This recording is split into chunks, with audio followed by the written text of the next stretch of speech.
जिला बिलासपुर के नैना देवी क्षेत्र का एकमात्र सामुदायिक स्वास्थ्य केंद्र में चिकित्सकों के 6 पद खाली चल रहे हैं, जिससे स्थानीय लोगों सहित श्रद्धालुओं में भारी रोष है। नैना देवी के समीपवर्ती सामुदायिक स्वास्थ्य केंद्र घवांडल में चिकित्सकों की कमी के चलते यह स्वास्थ्य केंद्र सफेद हाथी साबित हो रहा है। चिकित्सकों की कमी के चलते स्थानीय लोगों को भारी परेशानियों का सामना करना पड़ रहा है।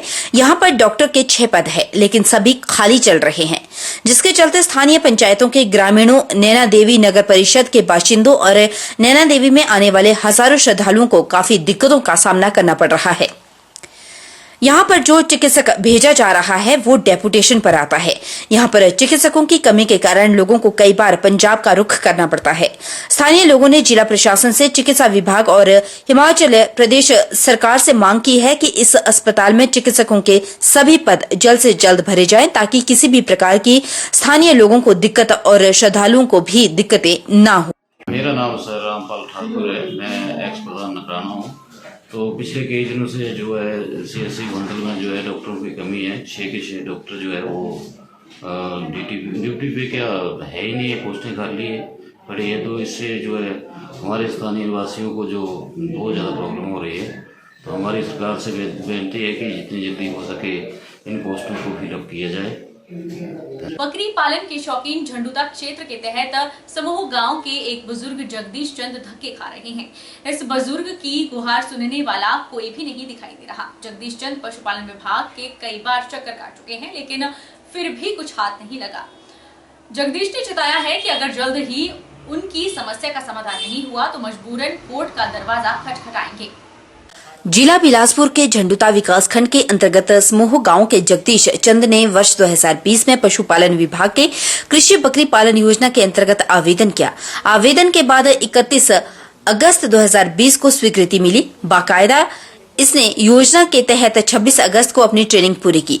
संबंधित विभाग की ओर से आगामी प्रक्रिया के तहत 10 अगस्त को दस्तावेज आगे उच्च अधिकारियों के पास भेजे।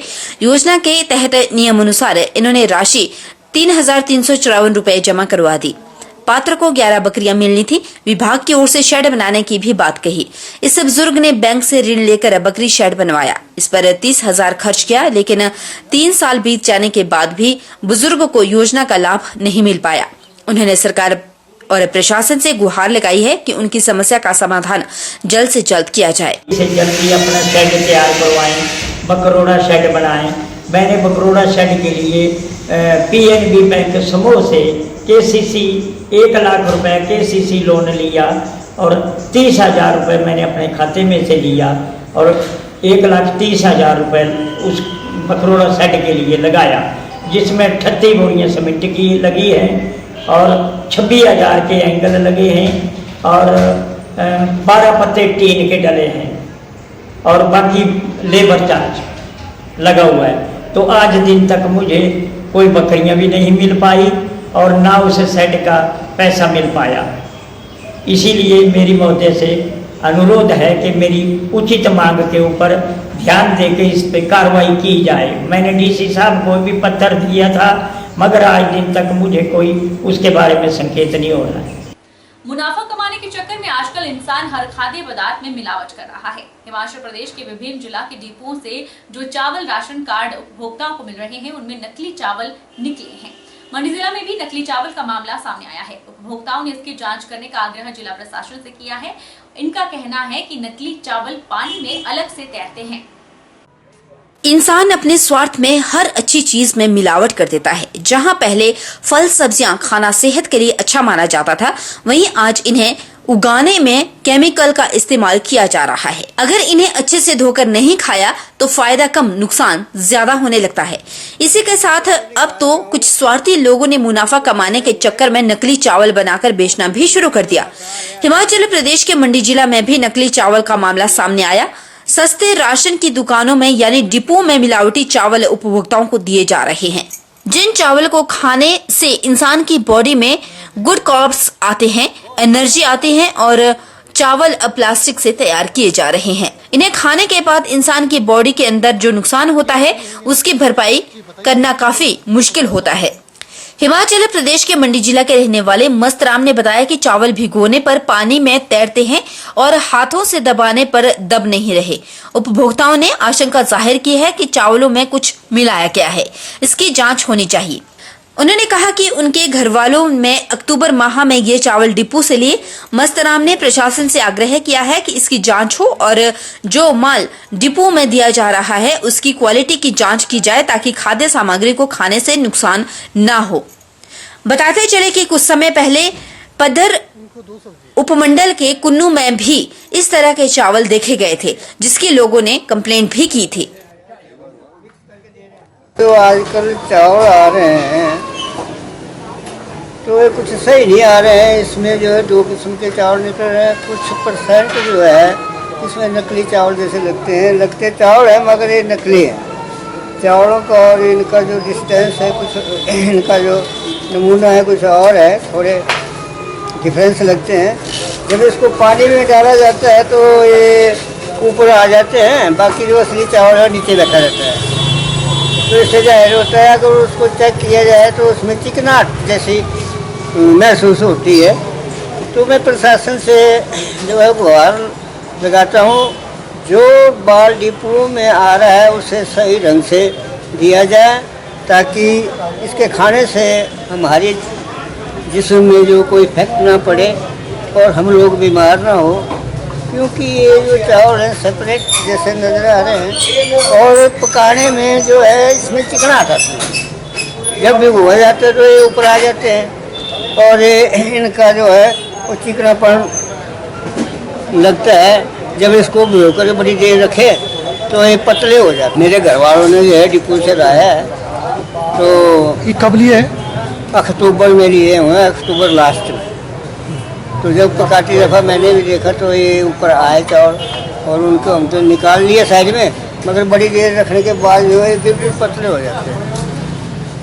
ये चावल जो है नकली है और असली नज़र नहीं आ रहे हैं। तो कुछ परसेंट जो है इसमें चावल में सम्मिलित किए गए, तो ऐसा नहीं होना चाहिए। तो जितना भी राशन डिपो में आता है उसे चेक करके भेज दिया जाए ताकि इसके खाने से जो है किसी को कोई इफेक्ट ना पड़े। हो सकता है इससे जो है हमारे हार्ट में फर्क पड़ जाए, जिस्म में फर्क पड़ जाए, खाने में बड़ा कुछ अजीब जैसा लगता है। हमीरपुर मुख्य बाजार में त्योहारी सीजन के चलते लोग विभिन्न क्षेत्रों से यहां खरीदारी करने पहुंच रहे हैं और वाहनों की आवाजाही के चलते राहगीरों को काफी परेशानी उठानी पड़ रही है। लोगों को परेशानी ना हो इसके लिए अब बाजार में 10, 11 और 12 नवंबर को वाहनों की आवाजाही पूर्णतः बंद रहेगी। वहीं शहर से कहीं बाहर पटाखों की बिक्री के लिए स्थान चिन्हित किया जाएगा। उसके एंगल से सभी तरीके से अलग अलग विभागों ने जो कार्रवाई करनी है उसके निर्देश सभी विभागों को दे दिए गए हैं। इसी क्रम में जो पीक डेज हमारे होंगे दिवाली के वाले 10, 11, 12, उस पीरियड में हमने जो मेन हमारा मार्केट एरिया है उसको नो व्हीकलर जोन भी हमने डिक्लेयर किया है, सो दैट जो लोग आएँ उनको इनकन्वीनियंस ना हो। साथ ही जो स्वास्थ्य विभाग है उनका फूड एंड सेफ्टी विंग है, उनको निर्देश दिए गए कि जाएं वो जहाँ पर मिठाइयों की दुकानें हैं और सब सामान बिक रहा है वहाँ पर वो सैंपल उठाएं, देखें कि कहीं नकली या मिलावटी सामान तो नहीं बेचा जा रहा है और उस पे समय रहते कार्रवाई करें कि ऐसा ना हो कि बाद में लोग खाएं और उससे बीमार पड़ें और कोई पब्लिक हेल्थ हैजार्ड का सामना हमें करना पड़े। जो सबका एकदम अच्छा हो और सब लोग खुशी से मनाएं, किसी तरीके का कोई परेशानी का सामना लोगों को ना करना पड़े, इस दिशा में अलग अलग विभाग कार्यरत हैं, उनको निर्देश चले गए हैं और जो इमरजेंसी रिस्पॉन्स करने के लिए विभाग हमारे हैं, जैसे फायर डिपार्टमेंट है, हमारा पुलिस का विभाग है, इन लोगों को अलर्ट मोड पे भी रखा गया है कि कुछ भी ऐसा हो इमीडिएट रिस्पॉन्स की स्थिति में हम लोग हों ताकि किसी भी अनटूवर्ड इंसिडेंट से हम बच सकें और लोग इस दिवाली के त्यौहार को अच्छे से हंसी खुशी हर्षोल्लास के साथ मना सकें। हिमाचल में शराब से जुड़े कारोबारी घाटे को लेकर सरकार द्वारा कोई सुनवाई नहीं होने पर ठेके बंद करके उसकी चाबियां एक्साइज एंड टैक्सेशन विभाग को सौंपने की चेतावनी दी है। शनिवार को पूरे प्रदेश से शराब के ठेकेदार एक्साइज विभाग पहुंचे और कमिश्नर से मिले और लाइसेंस फीस देने के लिए 2 महीने की मोहलत देने की गुहार लगाई। हिमाचल शराब ठेकेदार यूनियन का कहना है कि आपदा की वजह से भारी नुकसान उठाना पड़ा है। पर्यटक हिमाचल नहीं आए हैं और आपदा के समय सेल में 60% की कमी आई है, जिसके चलते एक्साइज फीस देने में असमर्थ हैं। सरकार ने कोरोना समय में भी राहत दी थी और अब आपदा को देखते हुए सरकार ने 2 महीने की एक्साइज फीस 7 नवंबर तक जमा करवाने के फरमान दिए हैं और ठेकेदार फीस जमा करवाने की हालत में नहीं है। ऐसे में सरकार उन्हें राहत नहीं देती है तो मजबूरन ठेके बंद कर 8 नवंबर को चाबियां सरकार को सौंप देंगे।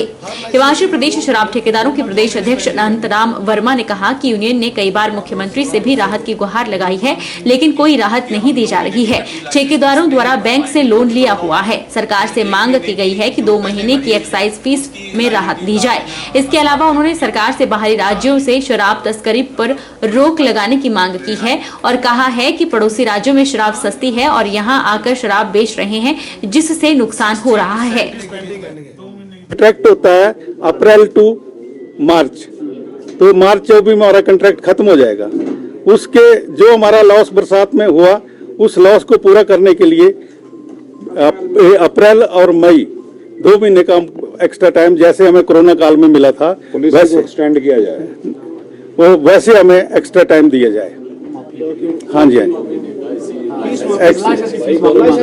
नहीं, लाइसेंस की फीस नहीं, हम लोग आगे काम करें। जो हमारा कॉन्ट्रैक्ट है, लाइसेंस फीस है, जैसे फॉर एग्जांपल मेरी 61 करोड़ रुपए है तो हम देंगे। हाँ, 2 महीने का ज्यादा काम करने का राहत मांग रहे हैं। बाकी दूसरा हमारा ये है कि इन्होंने हमें पहले रात इसमें दी थी, टाइम एक्सटेंशन दिया था, तो इस महीने की फीस इस महीने की फीस जो अगले महीने में जमा करवा देना नोटिफिकेशन हुई थी। हम ये कहते हैं कि हमने उस हिसाब से करवा दी, लेकिन हमारी जो एक्सटेंशन दी थी अब 2 महीने की इकट्ठी फीस हो गई, तो उसमें ठेकेदार जो है इकट्ठी देने के लिए जो है वो असमर्थ हैं और हमने उनसे ये गुजारिश की कि हमें थोड़ा और टाइम दिया जाए, जिससे जो है हम गवर्नमेंट की एक्साइज फीस। अगला कदम क्या रहने वाला है? तो हमारा वो ये फाइनल, अगर नहीं मानती है तो लास्ट में जो है पूरे हिमाचल के जो ठेकेदार हैं वो अपने ठेके को क्लोज करके चाबियां गवर्नमेंट एक्साइज को जो है वो। बहरहाल बुलेटिन में इतना ही। आप देखते रहिए HP 24x7।